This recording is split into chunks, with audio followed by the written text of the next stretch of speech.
58. Corresponding Part 12, Corresponding 16 Sutra, the Sutra on Dhamma Teachers.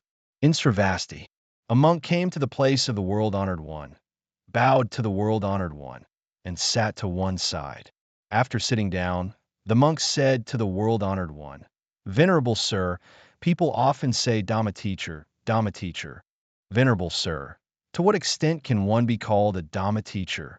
Monk, if someone teaches the Dhamma for the purpose of dispassion, detachment, and cessation towards old age and death, this is sufficient to call him a monk who teaches the Dhamma. If a monk practices for the purpose of dispassion, detachment, and cessation towards old age and death, this is sufficient to call him a monk who practices in accordance with the Dhamma.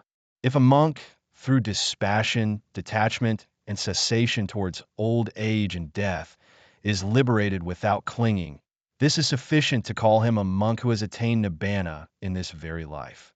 Similarly, monk, if someone teaches the Dhamma for the purpose of dispassion, detachment, and cessation towards birth, existence, clinging, craving, feeling, contact, the six sense bases, name and form, consciousness, volitional formations, ignorance, this is sufficient to call him a monk who teaches the Dhamma.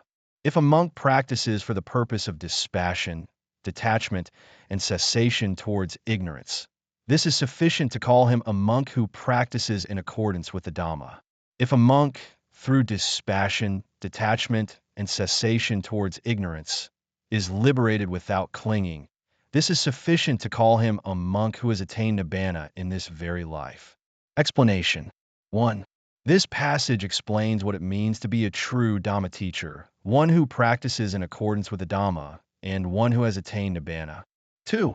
The Buddha points out that true teaching of the Dhamma is not just explaining doctrines, but guiding people to develop dispassion, detachment, and cessation towards the roots of the cycle of birth and death, old age and death, birth, existence, clinging, craving, etc. 3. The purpose of practice is to develop dispassion, detachment, and cessation towards these roots. 4. The ultimate goal is to achieve liberation without clinging through this dispassion, detachment, and cessation, which is nibbana. 5. The Buddha emphasizes that this understanding and practice should be applied to each link of the 12-fold dependent origination, from ignorance to old age and death. This passage concisely expresses the core goals and methods of Buddhist practice, emphasizing the importance of developing a profound understanding of and completely letting go of the fundamental causes of the cycle of birth and death. Deeper meaning and insights. 1. True Dhamma teacher. The Buddha indicates that a true Dhamma teacher doesn't just spread knowledge, but guides people to deeply reflect on the nature of life. This reflection should lead to dispassion towards the cycle of birth and death, detachment from worldly desires, and cessation of the roots of suffering. This insight reminds us that true wisdom is not an accumulation of knowledge, but a profound insight into the nature of life. 2. Essence of practice. The Buddha emphasizes that true practice is for developing dispassion, detachment, and cessation towards the roots of the cycle of birth and death. This shows that practice is not for gaining supernatural powers or worldly benefits, but for complete liberation from the sea of suffering of birth and death. This inspires us to reflect. What is the true purpose of our practice? 3. State of liberation. The text mentions liberation without clinging and attaining nibbana in this very life, describing the highest state of practice. It suggests a state of freedom beyond worldly desires and attachments. This inspires us to consider, what is true freedom? How can we attain inner peace and freedom?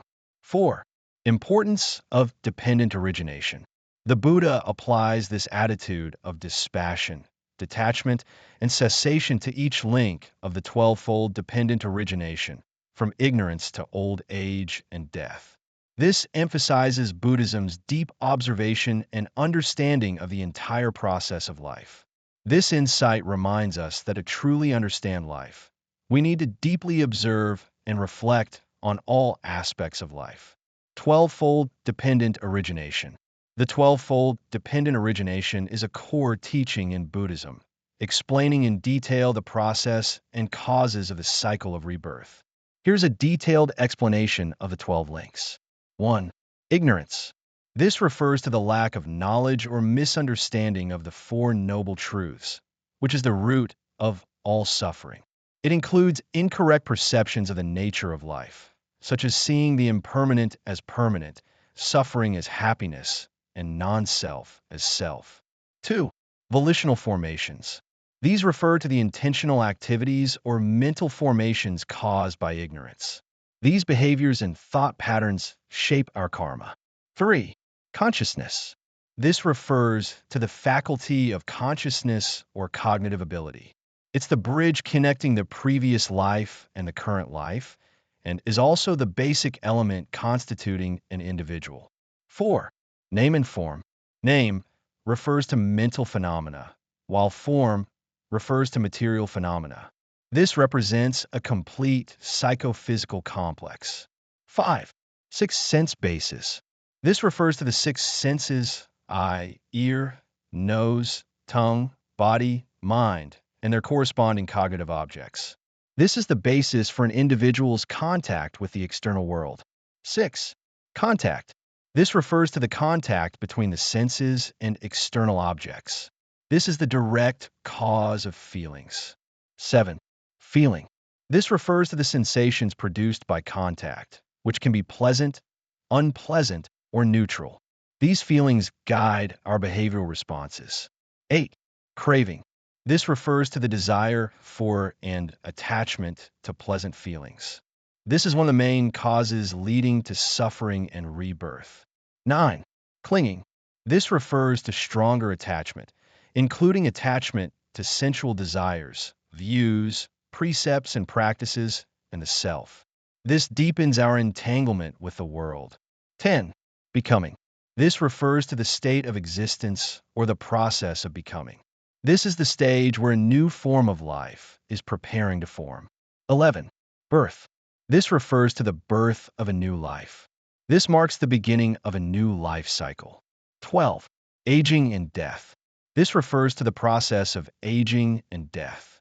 This includes various sufferings in life, such as sorrow, lamentation, pain, grief, and despair. These 12 links form a cycle, interdependent and mutually causal. Understanding the 12-fold dependent origination helps us: 1. Recognize that the nature of life is interdependent. 2. Understand that the root of suffering lies in ignorance and attachment. 3. Find ways to break this cycle, namely through wisdom and practice to eliminate ignorance. 4. Understand the mechanisms of karma and rebirth. 5. Recognize that changing any link can potentially affect the entire cycle, thus finding the possibility of liberation. Through a deep understanding of the 12-fold dependent origination, we can better grasp the nature of life and find ways to reduce suffering and attain liberation. This is not just a philosophical reflection, but also a practical guide, helping us cultivate mindfulness in daily life, reduce attachment, and ultimately reach the state of liberation. Additional insights. 5. Progressive path of practice. The text mentions 3 levels: the Dhamma teacher, the one who practices in accordance with the Dhamma, and the one who has attained Nibbana. This suggests that practice is a gradual process, from understanding to practice, and finally to realization. This insight is that practice requires patience and continuous effort. We cannot expect instant results. 6. Attitude towards life. The text repeatedly mentions dispassion, detachment, cessation, which seems to suggest a negative attitude towards life. However, this actually represents a deeper understanding and transcendence of life. It inspires us to consider: how can we live a more meaningful and valuable life based on understanding the nature of life? This passage, although brief, contains the core ideas of Buddhist practice. It invites us to deeply contemplate the nature of life, challenges our traditional understanding of happiness and freedom, and guides us towards a deeper level of self-awareness and spiritual liberation. In this world full of disturbances and desires, this ancient wisdom provides us with a path to inner peace and true freedom.